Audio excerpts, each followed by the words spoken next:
আসসালামু আলাইকুম। সম্মানিত আরব আমিরাত ও ওমান প্রবাসী ভাই ও বোনেরা, আপনারা যে যেখান থেকে এই মুহূর্তে আমাকে দেখছেন সবাইকে স্বাগতম জানিয়ে শুরু করছি আজকের আপডেট। আজ আপনাদেরকে জানাবো দুবাইয়ের ট্রান্সফার ভিসা সম্পর্কে, দুবাই শ্রমিক ভিসা কবে চালু হবে এবং ওমানের শ্রমিক ভিসা, ওমানের আউটপাস, ওমানের ব্লক বিস্তারিত নিয়ে আজকে কথা বলবো আপনাদের সাথে। তো পুরা ভিডিও জুড়ে আপনারা অবশ্যই থাকবেন, তাহলে আপনারা অবশ্যই অনেক কিছু জানতে পারবেন। অনেকে আমাকে প্রশ্ন করছেন যে দুবাইয়ের ট্রান্সফার ভিসা চালু আছে কিনা। হ্যাঁ ভাই, দুবাইয়ের ট্রান্সফার ভিসা অবশ্যই চালু আছে। দুবাইয়ের শ্রমিক ভিসা এখনো চালু হয় নাই, যদিও অনেক গণমাধ্যমে অনেকের ইউটিউবের মধ্যে বিভিন্ন রকমের খবরের মধ্যে কিন্তু আসছে দুবাইয়ের ভিসা চালু হয়েছে, শ্রমিক ভিসা চালু হচ্ছে, এটা সেটা না ভাই, দুবাই কোনো শ্রমিক ভিসা এখনো চালু হয় নাই। যদি অবশ্যই চালু হয় তাহলে আপনারা প্রত্যেকটা গণমাধ্যমে আপনারা জানতে পারবেন, সব খবরই কিন্তু আপনারা পাবেন, এটা একযোগে সমস্ত খবরের মধ্যে চলে আসবে। তো এই বিষয়টা এখনো চালু হয় নাই। আর দর্শক, আপনারা জানেন যে ট্রান্সফার ভিসা যেটা দুবাইতে, এটা এখন অব্যাহত আছে, এটা চলতেছে। দুবাইয়ের ট্রান্সফার ভিসা সম্পর্কে আপনারা অবশ্যই জানেন যে ভিসা চেঞ্জ করা, পরিবর্তন, এক মালিক থেকে অন্য মালিকের ট্রান্সফার, এটা কিন্তু অব্যাহত আছে। আর বিশেষ করে ওমানের শ্রমিক ভিসা এখনো চালু হয় নাই, তবে ওমানের শ্রমিক ভিসা খুব শীঘ্রই চালু হবে, এই ধরনের আশা আকাঙ্ক্ষা আমরা রাখি। কারণ এটা অনেক দিন থেকে এটা বলা হইতেছে ভিসা খুলবে ওমানের প্রত্যেকটা। আপনারা জানেন যে শ্রম মন্ত্রণালয় থেকে শুরু করে প্রত্যেককে জিজ্ঞাসা করলে বা সরকারিভাবে বলা হয়েছে যে বাংলাদেশের প্রতি তারা অনেকটা খুশি, বাংলাদেশের শ্রমিকের প্রতি তারা খুবই খুশি এবং বাংলাদেশের ভিসা খুলবে এরকম আশ্বাস অবশ্যই তারা দিতেছে। কিন্তু হয়তো কিছু জটিলতা তাদের প্রসেসিংয়ের বা বিভিন্ন রকমের সমস্যার কারণে ভিসাটা খুলতে দেরি হইতেছে। কিন্তু বাংলাদেশের ভিসা সবচেয়ে বেশি গুরুত্ব হচ্ছে, আপনারা জানেন যে ওমানে সর্বপ্রথম বাংলাদেশের ভিসাই খুলবে, যেটা গত 2 মাস আগে আপনারা জানেন পাকিস্তানের ভিসা নিষেধাজ্ঞা দেওয়া হয়েছে, পাকিস্তানের ভিসা বন্ধ আছে, এটা আপনারা জানেন। কিন্তু বাংলাদেশের ভিসা আজকে প্রায় 16-17 মাস যাবৎ ভিসাটা বন্ধ আছে।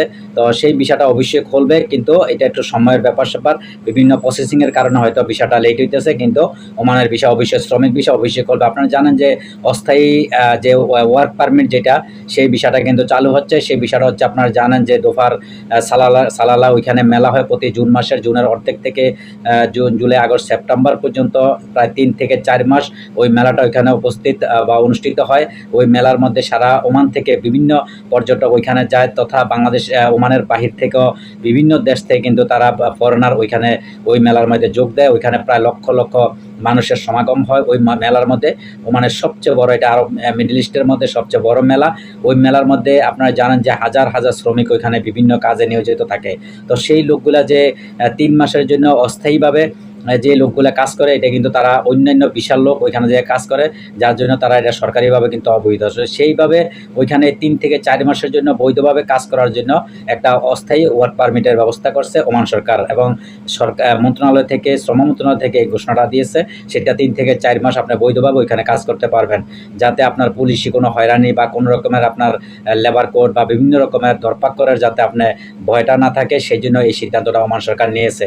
তো এটা আপনারা নিশ্চয়ই বুঝতে পারছেন। আর আপনারা অনেকে কমেন্ট করছেন যে বাংলাদেশ থেকে এই ধরনের ভিসা, যে অস্থায়ী ওয়ার্ক পারমিট ভিসা বাংলাদেশ থেকে আসতে পারবে কিনা। তবে এটা সম্পূর্ণভাবে আমি আপনাদেরকে বিস্তারিত, এটা গতকালকে বলেছি, আজকে বলতেছি যে আপনারা অস্থায়ী যে ওয়ার্ক পারমিট যেটা সালালার জন্য বা এই খারিফ মেলার জন্য যেটা বর্তমান সরকার দেওয়ার চিন্তা ভাবনা করছে বা দিতেছে, এটা কিন্তু বাংলাদেশ থেকে আসার জন্য না। এটা শুধু একমাত্র ওমানে যারা আছেন বিভিন্ন জায়গায়, বিভিন্ন কোম্পানির লোক, তারাই ওইখানে যেয়ে কাজ করতে পারবেন, তারাই এই ভিসাটা, ওয়ার্ক পারমিট ভিসাটা 3 মাসের বা 4 মাসের জন্য পাবেন। এটা বাংলাদেশ থেকে নয়, এটা শুধু ওমানের থেকে। ওমানে যারা প্রবাসী আছে, ওমানে যারা বৈধ প্রবাসী, অবৈধ প্রবাসী তো এটা সম্ভবই না। যারা অবৈধ প্রবাসী আছে তাদের জন্য বৈধভাবে কাজ করা ওইখানে সুযোগটা থাকবে। যে কোম্পানির ভিসা আপনি মনে করেন একটা কোম্পানিতে এখন কাজ নাই, বা কোম্পানি আপনাকে একটা পেপার দিবে, দেওয়ার পরে আপনি ওইখানে যাবেন, ওইখানে আর অনেকে আমাকে প্রশ্ন করছেন যে এই বিষয়টা, এই অস্থায়ী যে ওয়ার্ক পারমিট, এটা কিভাবে পাবো। এটা কিভাবে পাবো, আপনি যখন ওইখানে যাবেন, ওইখানে যেই মালিকের কাজ করবেন, আপনি যেই কাজ করবেন, দেখা গেছে আপনি ক্লিনিয়ারে কাজ করবেন বা আপনি দোকানে, ওইখানে যে কোনো একটা দোকানে আপনি কাজ করবেন, ওই দোকানের যে মালিক, ওই মালিক আপনার পাসপোর্ট, এবার আপনার যে কোম্পানির যে পতাকা আগের, ওই পতাকা নিয়ে ওই আপনার লেবার কোডে বা আপনার মিনিস্টারি অফিসে যাবে। যাওয়ার পরে ওইখান থেকে তারা অ্যাপ্লাই করবে একটা ওই অস্থায়ী যে ওয়ার্ক পারমিটের, ওমান সরকার যে ঘোষণা করছে, এই ওয়ার্ক পারমিটটা ওইখান থেকে দিবে। দেওয়ার পরে ওইখান থেকে আপনি পতাকা লাগাইতে পারবেন। ওইটা বেশি প্রসেসিং, যখন সরকার বিবৃতি দিবে। যেহেতু আপনারা জানেন জুনের 15 তারিখ থেকে কিন্তু এই খারিফ মেলাটা শুরু হয়ে যাবে। তো এইটা হওয়ার আগেই 15 দিন বা 1 সপ্তাহ আগের থেকেই মনে করেন যে এটার কার্যক্রম শুরু হয়ে যাবে। আর আপনারা অবশ্যই ওইখানে যোগাযোগ রাখবেন। ওইখানে যারা কাজ করতেছেন তারা অবশ্যই এটা ভালো জানেন। ওইটা যারা প্র্যাকটিক্যাল ওই জায়গার মধ্যে আপনারা কাজ করেন বা ওইখানে থাকেন তারা এটা ভালো জানতে পারবেন। ওইখানকার যে মালিক, বিভিন্ন দোকানপাট বা যারা ওইখানে ব্যবসা বাণিজ্য এই খারিফ মেলার মধ্যে যারা জড়িত আছে তারা এটা করতে পারবে। তারা 5 জন, 10 জন, 15 জন যারা লোক নিয়োগ দিবে, ওই মালিক কী করবে, তাদের পাসপোর্ট নিয়ে, তাদের পতাকা নিয়ে তারা ওইখানে আপনার টাইপিং অফিসে বা মিনিস্টারের অফিসে যাবে, সর্তা অফিসে যাবে। যাওয়ার পর ওইখানে কী করতে হবে তারা ওইটা বলে দিবে। তো ওইভাবে আপনারা বৈধ হইতে পারবেন। আপনারা নিশ্চয়ই অবশ্যই বুঝতে পারছেন। কিন্তু আপনি যাইয়া কোনো অস্থায়ী ওয়ার্ক পারমিট আপনি নিজে নিজে করতে পারবেন না। অবশ্যই আপনি ওইখানে যে মালিকের কাজ করবেন ওই মালিকই একমাত্র আপনার ওইটা করে দিবে বা করতে পারবেন। আশা করি নিশ্চয়ই আপনারা বুঝতে পারছেন দর্শক। আর এই ধরনের গুরুত্বপূর্ণ আপডেট পেতে অবশ্যই আমাদের প্রবাসীর আওয়াজে চোখ রাখবেন। সবসময় আপনারা সাবস্ক্রাইব করে দিবেন এবং শেয়ার করে দিবেন। আপনার আশেপাশে বন্ধুবান্ধব যারা আছে সবাইকে দেখার অবশ্যই সুযোগ করে দিবেন। আর ওমানের শ্রমিক ভিসা সম্পর্কে যেটা আমি বারবার বলার চেষ্টা করছি যে অবশ্যই খুলবে, ভিসা খুলবে, একটু অপেক্ষা করেন। ভিসা খোলার পরে যেহেতু অস্থায়ী ওয়ার্ক পারমিটও খুলছে, তবে শ্রমিক ভিসাটা হয়তো কিছুদিনের মধ্যে চালু হবে। আর অবৈধ প্রবাসী যারা আছেন অনেক লোক কিন্তু গ্রেপ্তার হয়ে গেছে। বহু লোক আমার পরিচিত বা আমার আশেপাশে অনেক লোক গ্রেপ্তার করছে। এখনও কিন্তু ধরপাকড় অভিযান চলতেছে। তারা অবৈধ লোকগুলো গ্রেপ্তার করতেছে। এবং আপনারা জানেন যে যেহেতু পাকিস্তানের ভিসা নিষেধাজ্ঞা দেওয়া হয়েছে, পাকিস্তান থেকে তারা কিন্তু অবৈধভাবে সাগর পথে বা বাই রোডে তারা কিন্তু ওমান ঢোকার চেষ্টা করতেছে।